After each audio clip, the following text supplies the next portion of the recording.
I'd like to show you a nice breaking video about how we are going in Greece now and in our summer, and it's not about the situation and the crisis.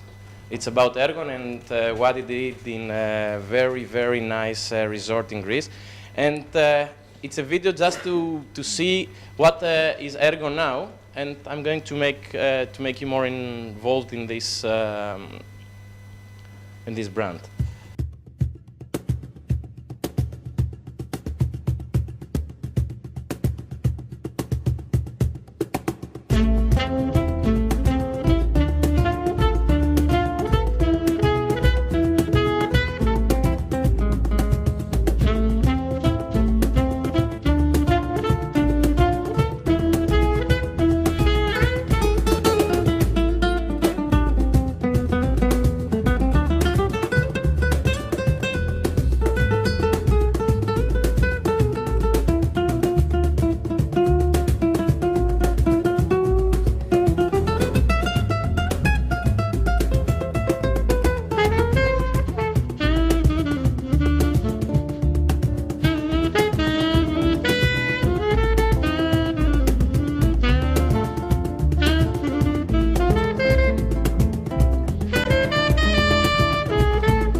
This is how we started and what we did it in Greece. Ergon is now a brand that we started before 4 years. Our basic aim was to rebrand the conception of Europe about Greek culinary experience or tourism or activity or products or restaurants. So it's not such a new idea. It's not like a startup. We started before 5 years to creating the idea, and now we are in the development of it outside Greece. So we are pretty mature in our operations, but not in our expansion abroad. So we keep the logo Ergon Greek Deli and Cuisine, but Ergon is not a deli. So I'll tell you our little story, our short story. Ergon started as an idea in 2007, and we want to create a range of products, different products for small producers around Greece, repackage them, and sell it to the world. Why repackage them? Because in Greece now, so 5 years ago was much more difficult.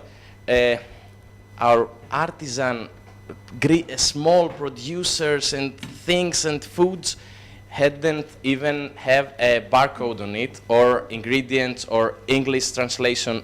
So everybody spoke then about Greek exports and whatever, but nobody from our producers was capable of doing it. So we started to relaunching all of these products in terms of marketing and branding in general. So in 2008, we made our first product called Douzis-Ergon. Is anybody that don't speak Greek here? So okay, Ergon means project. So Douzis-Ergon is a Greek term of bees project. And it was a name for only a single product. We didn't know what was our strategy and what Ergon is going to be in 5 years from then. So our first product was a single honey. We were very passionate on it. So me and my brother started selling Greek honey all over Greece. We moved to Athens. We started selling in small delis to see the feedback, and afterwards to make some exports. So in 6 months, we created 20 products under three sub-brands, like Elias, Olives project, Elias Ergon, Melisas Ergon, and Gis Ergon. We had some very good cooperations because we packaged them, so it was a win-win situation. They couldn't pay a graphic designer or a marketing strategy firm, but we gave that for free to a large organization like the Agricultural Cooperative of Prespes. They make a huge production of beans, and they don't sell it. They used to.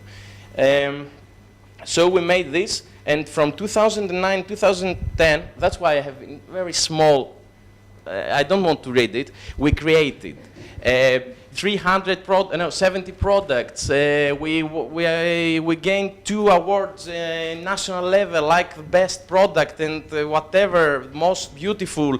We took an EVIA in a graphic design competition. We were Man of the Year in startups, and. So after 70 products, 300 customers, few exports, and many prizes, we were very happy, exhausted, but nobody was aware of our brand. So we understood that we made a terrible mistake. Like, we're very, very exhausted, we're very happy. We started to make some money, but not as much as you think. After 3 years of, okay, selling and whatever, we moved to Athens, we bought a car, a small one, a smart, but nobody knows. So our idea then was not to steal, but either copy, be inspired, I don't know how to say it, but we started copying, okay, let's say copying, from established firms in other parts like Kores, Apivita. What did they do to be known in Greece and abroad? They started creating dedicated flagship stores in Barcelona. But firstly, we didn't have the money to do them, to do such a good stores like Kores did. Not even we had the capacity of the project to be viable or sustainable. So we started thinking and created the first Greek deli, dedicated deli in Thessaloniki. It was a shop, it was a grocery. We had milk, bread, our 70 products, but milk, cheese. We didn't have cheese then in our Ergon brand. So we created our first flagship store. Maybe it is interesting to say to you how we did it, because as we didn't have the money, we created virtually. We made a flagship store in a computer, in a 3D studio thing and whatever, and we went to an investor there, a friend of us, not a VC or angel or what we read in books. There's nothing out there in this level, in a startup level. So we tell them, okay, this is our project. Do you want to finance it? They told us that yes. So, and we made our first franchise store without having a franchise flagship store. So we made it. We did the deli, and after 6 months, a very, very nice Greek resort, 5-star resort in Chalkidiki, sunny, what you saw it. They told us, okay, we like your concept, and we want it as a facility in our hotel. We were very happy about this, and we went there, we saw the place, and we told, yes, we can do it, but this is not viable here. So what? Can you create us a concept, a new concept that is going to be viable? Because we were interested, at least we were business, it was a firm, we wanted to make money. And we told them, yes, we can do a mezedopolio, mezedopadopolio. It's kind of combined deli and restaurant. So we did the mezedopolio, we had already 2 shops. Our product range went to 300 products. So the story goes, in 2012, a very, very big Greek firm of Horeca, of catering, goodies, came to us and they told us, we like your concept, we want to proceed this, we want to spread it. Do you want to test it in a town? We told them yes, and they offered us their first goodies in Kouskoura, in Thessaloniki. We were very proud to create the first goodies into our concept. So we went there and created our third store then in Thessaloniki, a very small mezedopadopolio in the center of the town. I forgot to say that on board then came a very good, prominent chef, Dimitris Karmoutzos. He is in Greece, the host of Greek MasterChef. He's a celebrity chef. He has worked for Thomas Keller in 3 Michelin stars in Sheraton hotels. So we were very proud to have on board. So he based on Thessaloniki, and he tried to be in part of Ergon. And what we did in products, like rebranding small products to a new, more European style, more fashion items, and in general, we made also our deli and our cuisine, our restaurant, to be a more tapas bar, meze bar with some Greek cocktails, some alcohol things before 2 years. So now we are in 2013. We have already 6 Ergon deli and restaurants contracts. The summer we're going to be 6. 2 in Thessaloniki, 1 in Chalkidiki, 1 in Skiathos, 1 in Rhodos, and 1 in London, in central London. This was a very next step. I'm going to tell you about London in a few slides. So this is our progress. I forgot to say that there is a very, very, very new project. It's going to be launched on May. It's Ergon Culinary Experience. It's on the top. When we finished the rebranding, as we thought, as a thinking of Greek gastronomy, we wanted to be on the hype of culinary tourism.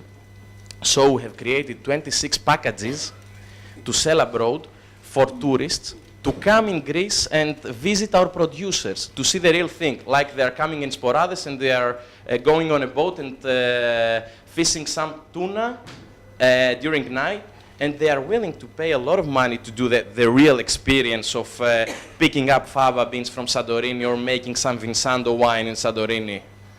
And we are making an awareness of Greek products with this project. Now we have 40 products. I'm going to describe you some of our dilemmas in business strategy. When we started to design our brand, and not in a matter of real design, like strategy design or planning better, we went from, do we want to be traditional or old style, rustic, retro, and vintage, or all these words? We wanted to be traditional, but in a matter of making and not of looking. We are more modern, you'll see then. Do we want to be premium or honest? It's not the right dilemma, because there are some honest premium brands. We wouldn't like to be premium in terms of luxury. We want it to be what the real olive oil is in Greece. It's not a cheap thing that is sold around the world, but not the ultra premium, extra, super virgin in column bottles. And okay, as a brand, it was our decision. So, and in terms of strategy, we decided to be flexible and to have only our strategy, not planning to achieve our goals. That was to go abroad with the Greek gastronomy. So now Ergon is a product range. It has a very wide product range of 400 products, 600 the next few months. We have some groceries, we have deli, we have restaurants, we have culinary tourism. So what? We want to be, in the future, a brand that identifies Greek gastronomy in general. So if we try to pass you our aspects and what we believe for Greek culinary Greek gastronomy, we wanted to, if you see Ergon in your son's or daughter's school, to say, okay, so this Cantina Kilikio, I don't know the word, has small producers, Dimitris Karmoutsos or a prominent chef, decent price, fair price, honest products. So we want to take our axies on this. And I'm going to show you, because I was speaking a lot. This is a kind of our products, many of them. We packaged Kodro spread Tarama in a 100 milliliters jar to be free on board for our islands and for our duty-free shops. We did a cod and garlic spread. It's what we eat in 25 Martiu. So, but it's spreadable. So it's a kind of funny.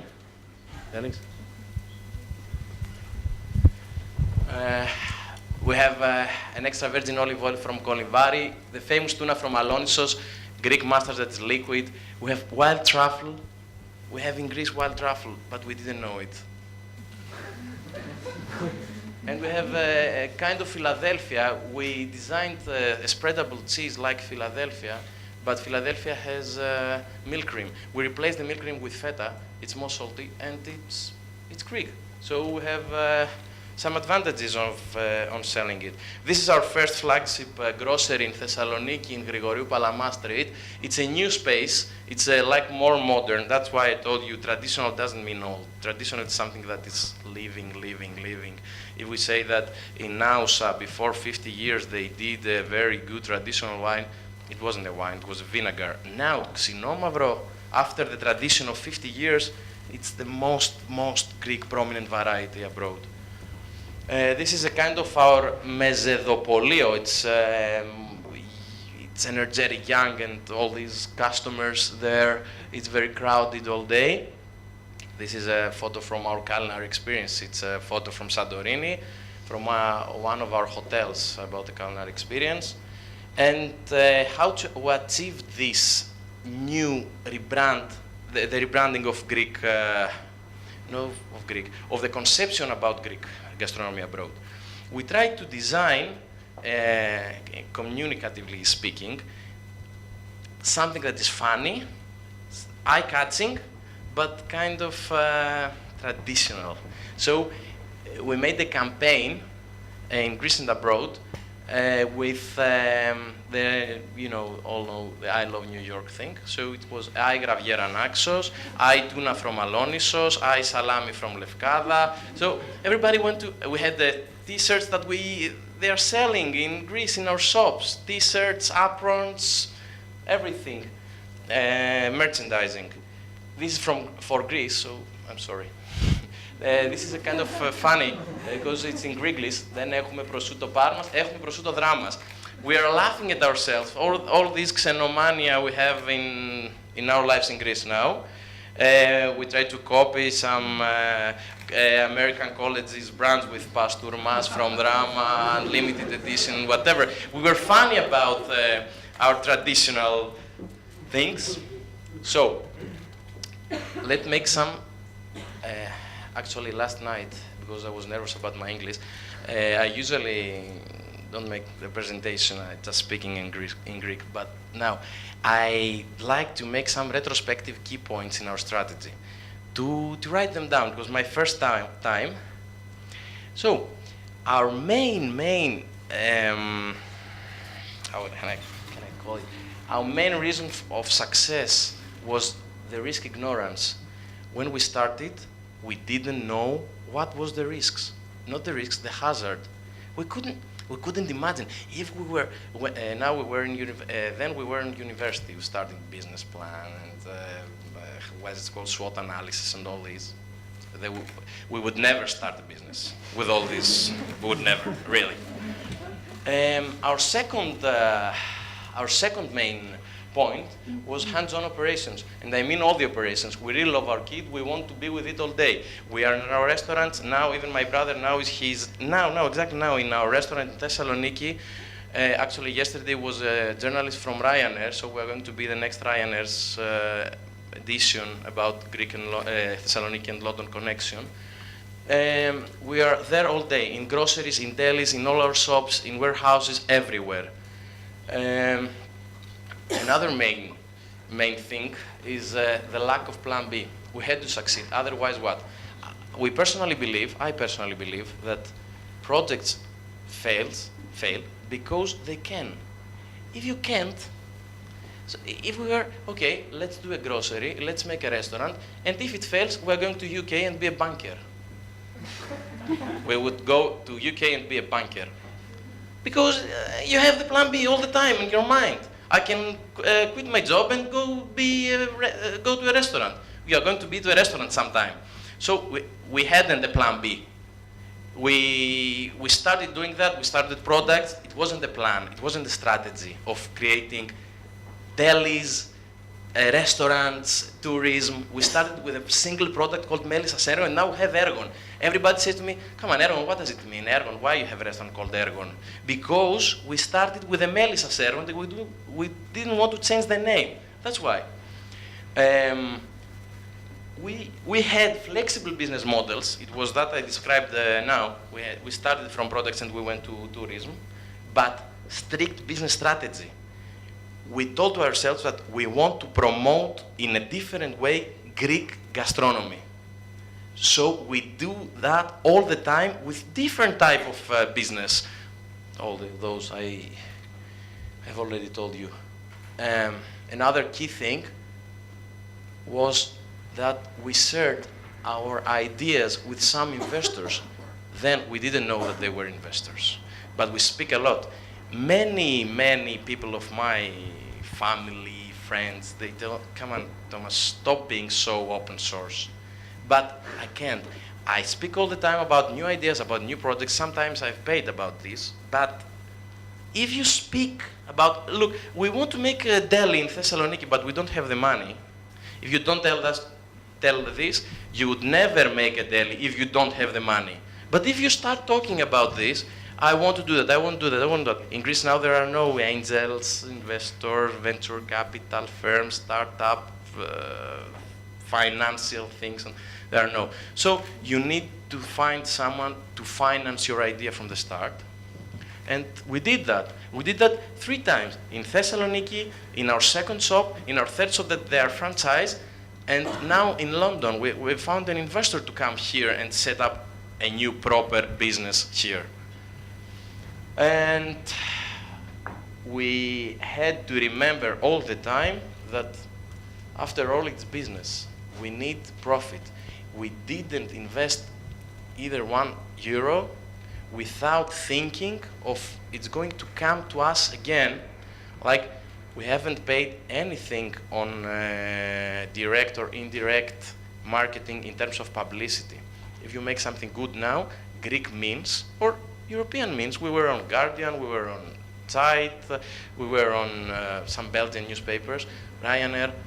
If you pay now, if you don't have money, you should find another way to do the publicity you need. And if you now do something good in Greece, or a Greek like Reload Greece, is going to take a lot of publicity, and actually you need those credits to your job. We wanted to make a new shop than making some marketing strategy in newspapers. So this was our story about Ergon and how we did it. And it wasn't my aim to teach you anything. I'd like to see our story and see that before 2 years I was a student in the university. I was there. I was hearing of someone that did a .com. And now I can say my story about having no initial capital. Our firm has 6 shops, have a very good result for 2012. We are attractive to venture capitals, to banks now in Greece, after only 5 years. But we did a lot of dirty work these years, like we served, we moved things, we were to our warehouses, we're waiters, cookers sometimes. So this is our story, and that's why I'm here to tell you. Thank you very much, Reload.